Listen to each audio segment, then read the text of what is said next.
Hello प्यारे बच्चों, स्वागत है मास्टर बोर्ड क्लास में। हम आपके लिए 10वीं और 12वीं छात्रों को 48,000 स्कॉलरशिप SC ST OBC के लिए आवेदन प्रक्रिया शुरू। ST ST OBC स्कॉलरशिप योजना यहाँ पे आ चुकी है। आपको भी मिल सकती है 48,000 सीधे आपके बैंक खाते में। तो किस तरीके से मिल सकते हैं, आप लोग इस चैनल पर नए हो, चैनल को बिल्कुल सब्सक्राइब कर लीजिएगा। यहाँ पे लिखा हुआ है, देखिए लाइव न्यूज है, ठीक है। ST ST OBC स्कॉलर योजना 10वीं और 12वीं के छात्रों को भी यहाँ पे सीधे 48,000 रुपये मिल सकते हैं। तो चैनल पे नए हो, चैनल को सब्सक्राइब करके बेल आइकन दबा लें कि क्या होती है इसकी प्रक्रिया और किस तरीके से आप OTR और सारा कुछ करके आपके सारे खाते में रुपये आ सकते हैं 48,000। तो वीडियो पे नए हो, चैनल को सब्सक्राइब कर लीजिएगा और शुरू करते हैं। देखिए ST ST OBC की योजना क्या होती है। शिक्षा शिक्षा के भी समाज की प्रक्रिया को नियम होती है, लेकिन आर्थिक तंगी के कारण आजकल होनहार छात्रों को भी पढ़ाई रुक जाती है, छोड़ने को मजबूर हो जाते हैं। विशेष रूप से अनुसूचित जाति अनुसूचित जाति ST और अन्य पिछड़ा वर्ग OBC के परिवारों के लिए बच्चों की पढ़ाई की खर्च उठाना बहुत ही मुश्किल हो चुका है। चुनौतियों को ध्यान रखते हुए सरकार ने एक ऐसे महत्वपूर्ण छात्रवृत्ति योजना का लाभ उठा सकते हैं, जिसके तहत 10वीं और 12वीं छात्रों को भी अधिकतम 48,000 रुपये तक की योजना मिल सकती है यहाँ पे, ठीक है। तो 48,000 खाते में किस तरीके भेजती है, इसकी सारी प्रक्रिया जान सकते हैं यहाँ।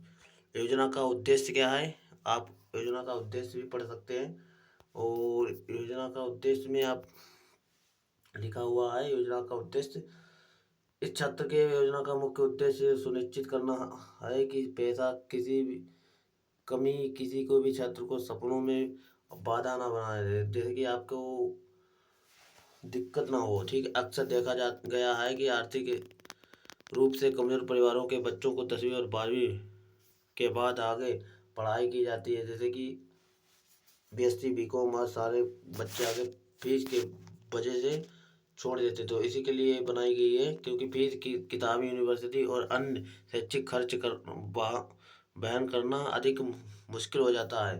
योजना को देखते हुए सहारा देने के लिए बनाई गई है, ठीक है, ताकि वे किसी की चिंता के अपनी पढ़ाई रख सकें, आगे की प्रोसेस बना रखें। साथ ही इस पहल समाज में शैक्षिक समानता बढ़ाने और सभी वर्गों को समान अवसर मिलना मजबूत कदम उठाना है, ठीक है।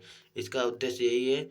और किन किन छात्रों को मिल सकती है योजना का लाभ, तो छात्रवृत्ति केवल उन्हीं छात्रों के लिए है जो कि कुछ मापदंडों को पूरा करते हैं। जैसे सबसे पहले छात्र का संबंध अनुसूचित जाति सूचित जाति और अन्य पिछड़ा वर्ग अनिवार्य है। इसके अलावा 10वीं और 12वीं छात्रों के लिए पढ़ रहे हैं वो हाल ही में इन कक्षाओं को उत्तीर्ण किया हो, 10वीं और 12वीं छात्र को उत्तीर्ण करना हो।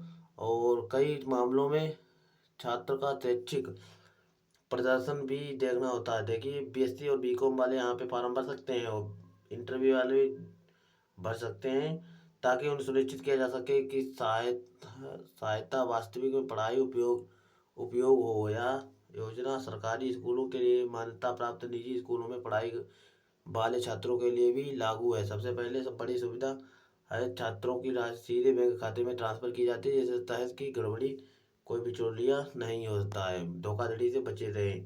तो छात्रवृत्ति की राशि प्रक्रिया भुगतान प्रक्रिया हो गई है चालू। योजना के अंतर्गत अधिकतम 48,000 तक सहायता दी जाती है, लेकिन अभी राशि एक मुक्त नहीं मिली। आमतौर पर किसी भी शैक्षिक वर्ष के अलग अलग किस्तों में भी जारी किया जाता है। छात्रों को कितनी राशि मिलेगी उसकी कोई कच्चा वैच्छिक और बांधिक राज्य सरकार के नियमों पर निर्भर करता है। कुछ नियमों के राशि थोड़ी कम होती भी अधिक भी हो सकती है। भुगतान की प्रक्रिया पूरी तरह से डिजिटल है और अब छात्रवृत्ति की राशि सीधे बैंक खाते में आपको DBT डायरेक्ट बेनिफिट ट्रांसफर के माध्यम से भेजी जाएगी और पारदर्शी बनी रहती है। छात्रों को के समय में सहायता मिलती है, ठीक है। ऑनलाइन प्रक्रिया की सरल प्रक्रिया क्या है, तो आप भी जान लीजिएगा। छात्रवृत्ति के नियमों को अब पहले से कई ज़्यादा आसान हो गया है, क्योंकि पूरी प्रक्रिया ऑनलाइन कर दी गई है। छात्रों की किसी भी दफ्तर और जाकर लंबी कतारों से ज़रूरत नहीं है। इसके लिए सरकार द्वारा निर्धारित पोर्टल पर जाकर अपने आवेदन कर सकते हैं, खुद स्वयं भी कर सकते हैं। आवेदन के लिए प्रक्रिया को अपनी व्यक्तिगत जानकारी, शैक्षिक और बैंक खाते की जानकारी अपनी भरनी होती है। साथ ही कुछ कुछ मुख्य दस्तावेज आधार कार्ड, जाति प्रमाण पत्र और स्कूल जारी बोनाफाइड या प्रमाण पत्र पत्र के बैंक पासबुक कापी शामिल हो सकते हैं।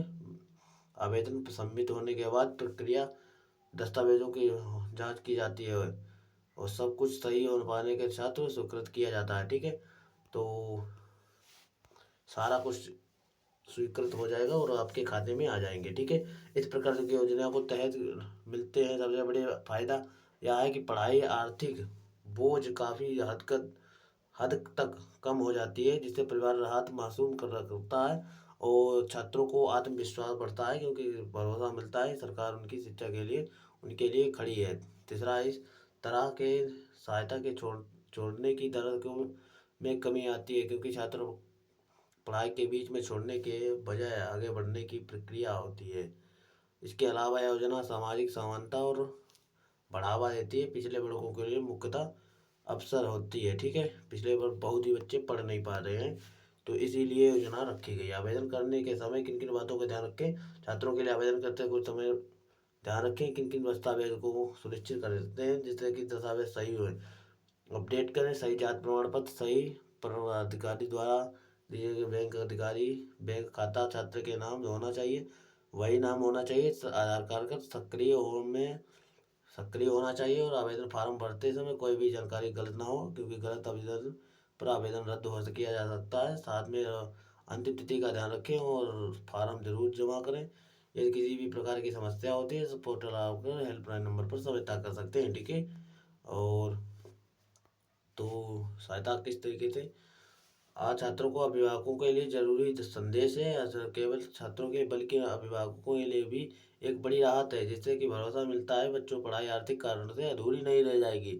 अभिभावकों को होना चाहिए कि बच्चे आवेदन दस्तावेज तैयार रखें और आवेदन प्रक्रिया मदद करें। साथ ही वे छात्रों को भी समझना चाहिए कि मेहनत और लगन को आगे बढ़ाने के लिए इसलिए पढ़ाई में पूरी ईमानदारी और समर्पण रहें।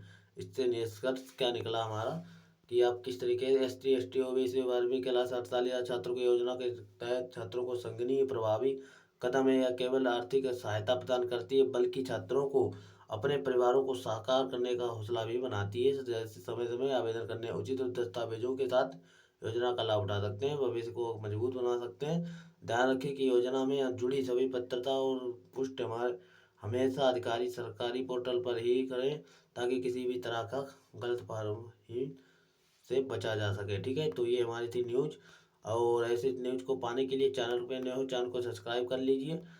थैंक यू, मिलते हैं अगले नेक्स्ट वीडियो में।